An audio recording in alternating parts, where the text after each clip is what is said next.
Welcome into the studio and to my first Can I Help You style videos.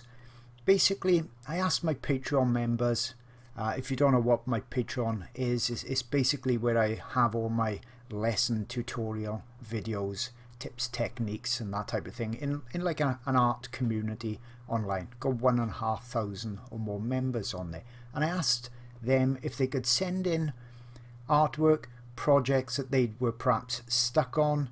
They didn't know how to progress with it.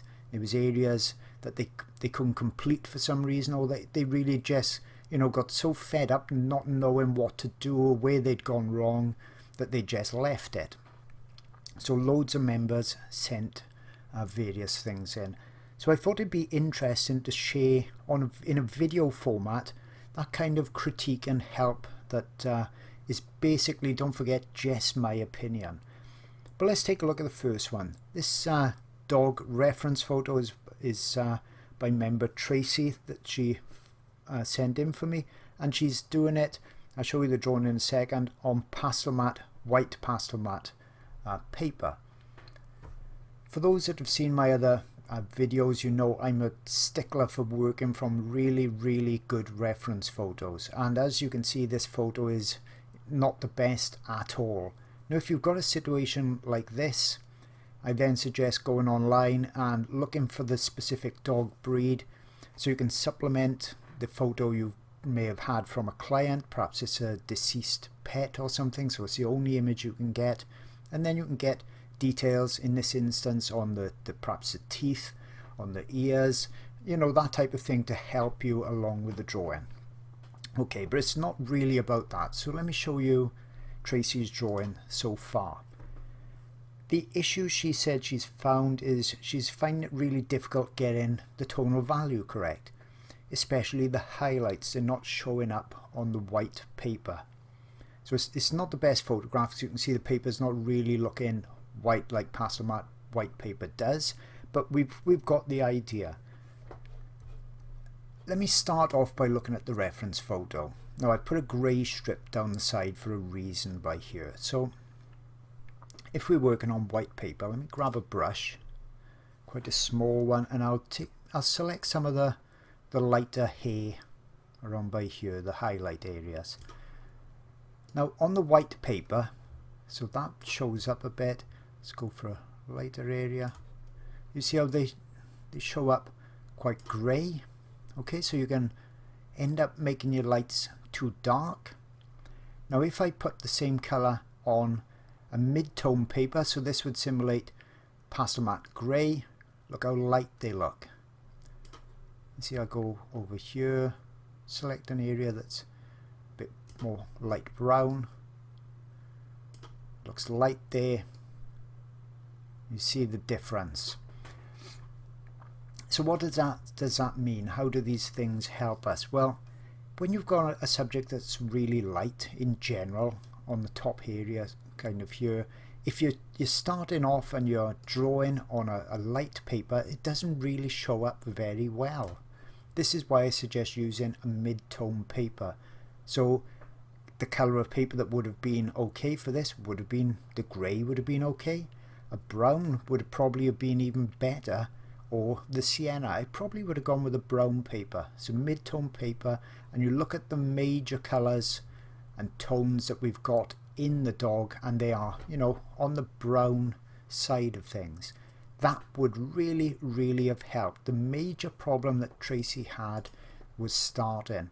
You need to get your tonal values right or close before you even think about details.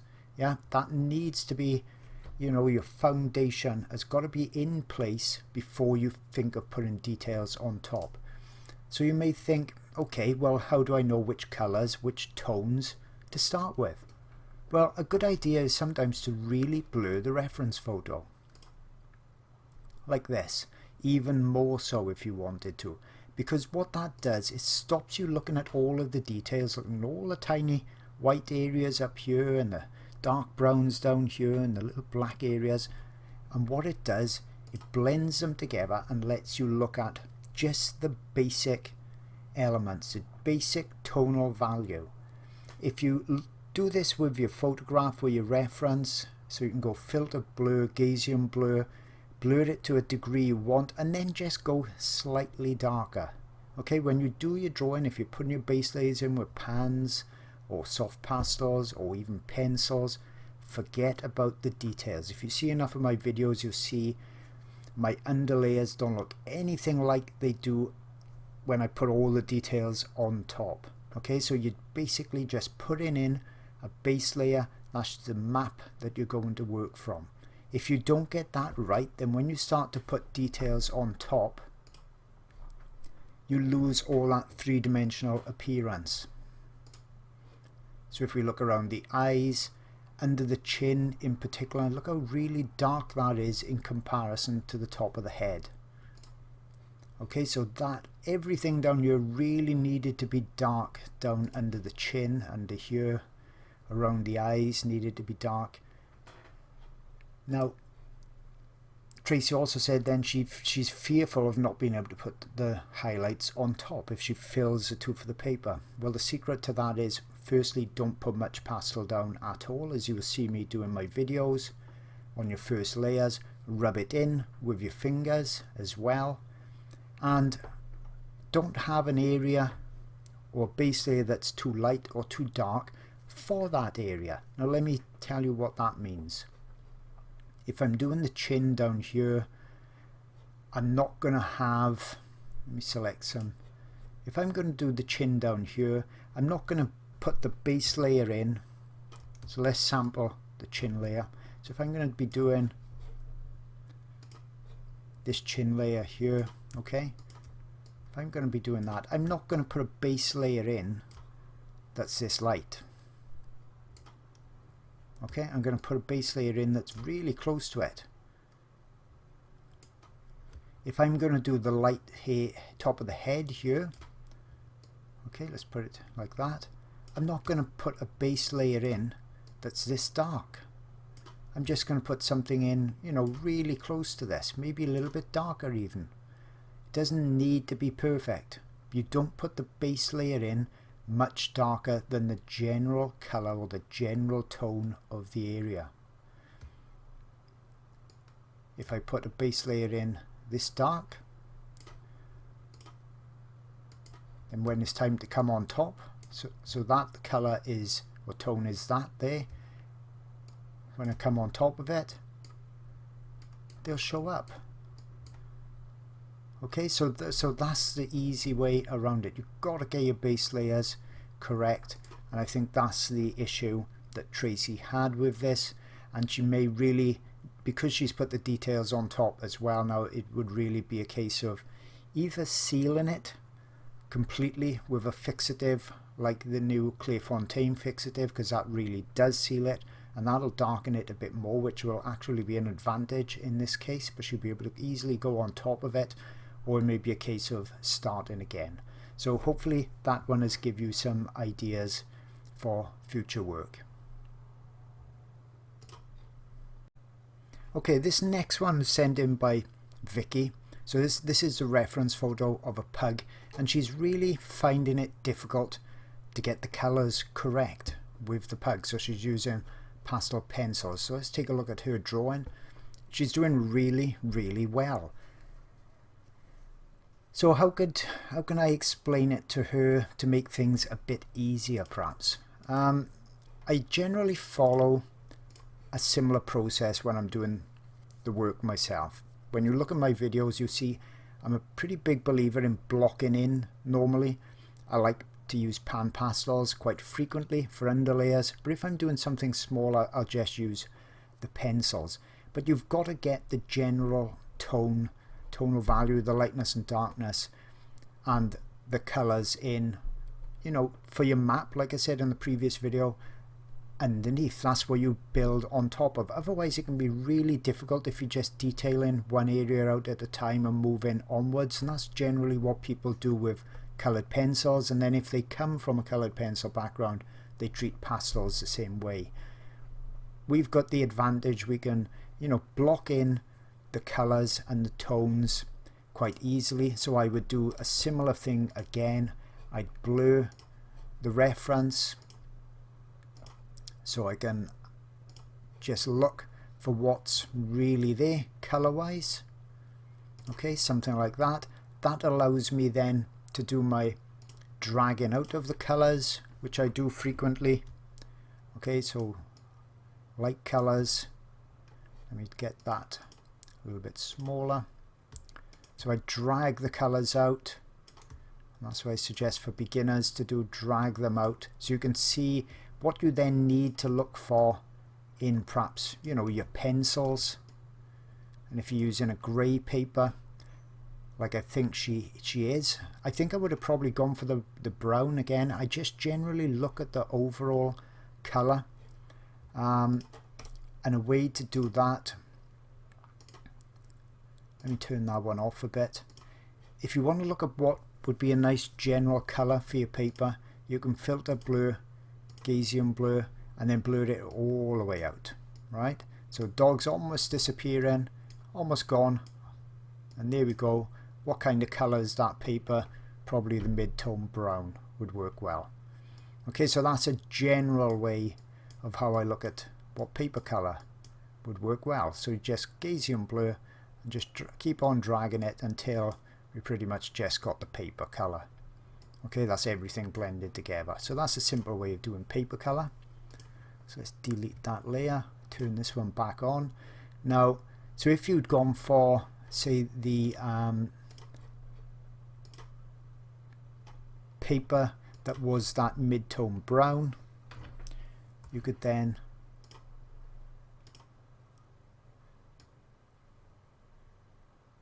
tone your see if I can get it to go brown a minute. A bit warmer than that. So say that was your mid-tone brown paper, like that. You could do that in Photoshop and then drag your colours out to make it even easier to find the colours.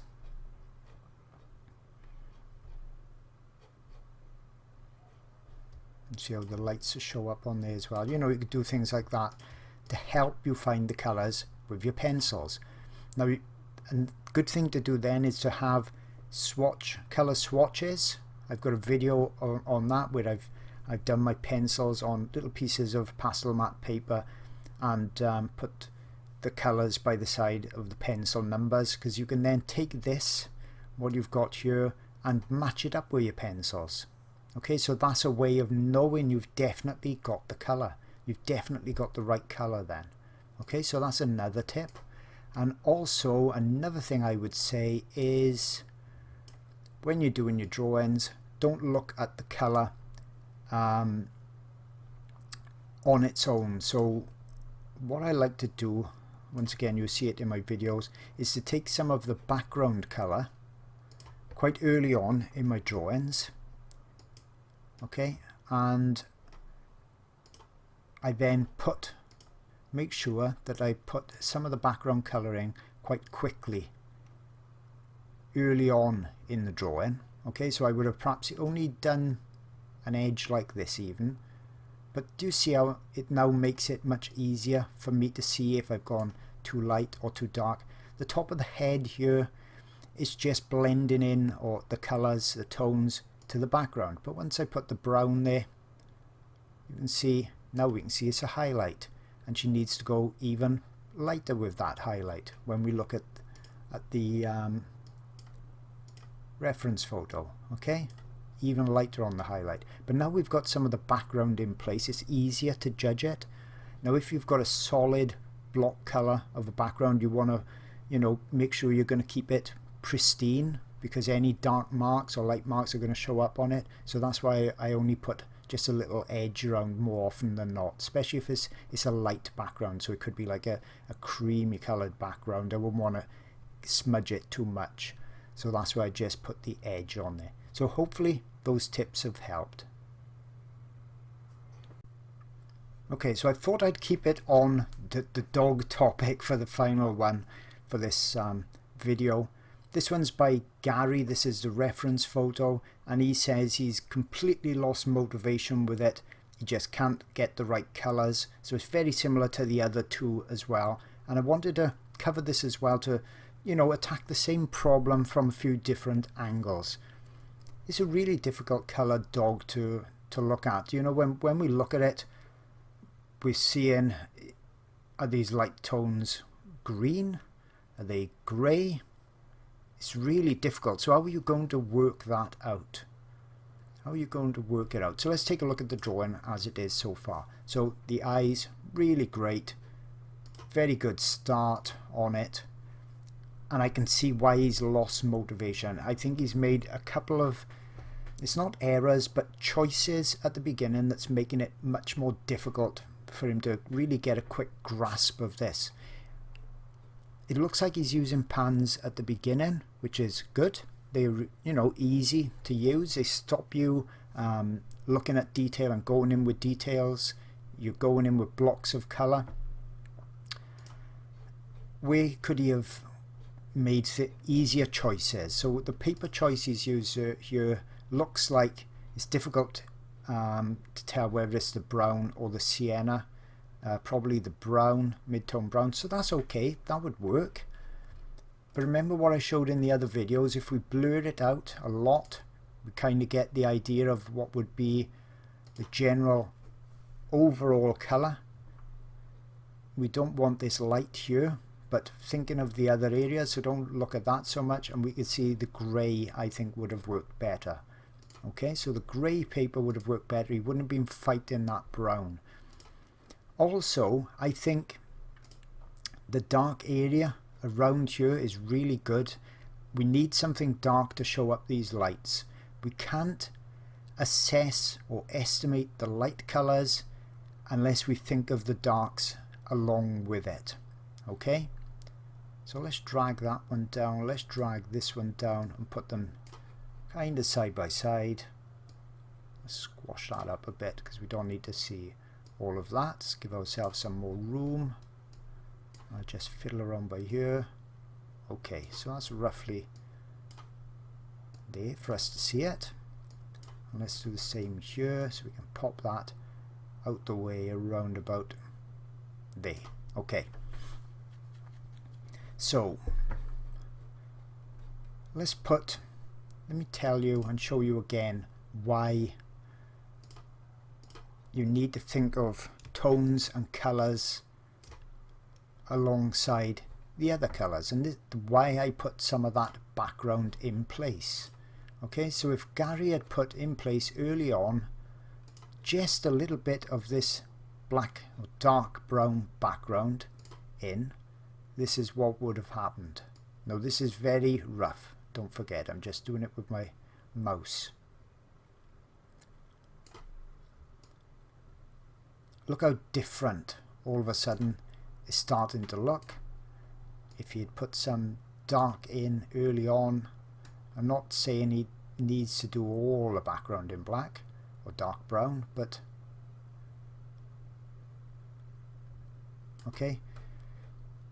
Now we can see he's not too far off with his tonal values, but it should have gone a lot darker in here. The lights are not too far off. Let's judge the colours next to each other. So if I get my brush again and shrink the size down on here and pick, say, the highlight colour here, okay, on the muzzle, and then bring it over here. I'm going to have to make the brush bigger again because the images are two different sizes. So that funny light grey green, that's what we need over here, and it's that kind of colour, so he's not too far off on the tone there. Over here we've got this kind of a darker green grey. So if I selected that and I select that and put some over here, look how much darker that needed to go. Now that's really difficult to judge without having that black there. Okay, the lighter green, grey here, that's on the cheek there, and then the darker one here on the cheek makes it show up. See, if you're matching the colours, as I said, it's not the greatest reference photo again anyway, especially with this light in the background, that's how you need to attack the colors, so that you can make, you know, educated guesses much more easily. Blurring the reference photo does a great job of that, getting some of that background in, especially if it's going to be a lot of light against dark. Okay, so we've got lighter areas in the dog, really dark areas in the background. You just cannot guess really easily without getting some of the background in. In some of my other videos you'll see me use little sticks of pastel matte paper that I've cut, so I can draw on them with my pencil and offer that up to the reference photo to judge it by. The eye sometimes gets really confused, especially if you've got a light against dark, so you need to find a way to assess your initial colors and tones. The colors are not as important, the tonal value, the light and dark, that's really important. That's the critical part. You need to be able to judge it. So you either want to do one of these three things: have little pieces of the same color pastel matte you're using, put your pencil marks on there, offer that up, see if you're really close by dragging colors out, as I showed earlier on from the reference photo. That makes that even easier. Another way, with a printed reference photo, fold it, put it right up to your drawing, make sure that you're getting it really accurate at the start. You know, so there's lots of ways to ensure that you're really accurate. Don't worry about the details. Lots of people are going for details too early on as well in drawings. That's the icing on the cake. Okay, so hopefully those tips once again have helped. Just wanted to quickly mention my Patreon channel for those looking for even more in-depth art instruction. It's packed full of pastel videos, oil videos as well, and those videos are being added to new ones every single month. I have videos for the complete beginner that have never done pastels or oils before with just limited supplies, and I take you from the very first blocking in all the way through to the final detailed drawings and paintings. I've also got some really unusual subjects as well, and in all of my videos I always take you through all the details. You see everything I do, how I create my work. But it's not just for beginners, it's also for novices, and I also show the best artwork that I've ever done as well. And this particular elephant video spans 6 hours, so you know you're going to see tons and tons of details, tips and techniques.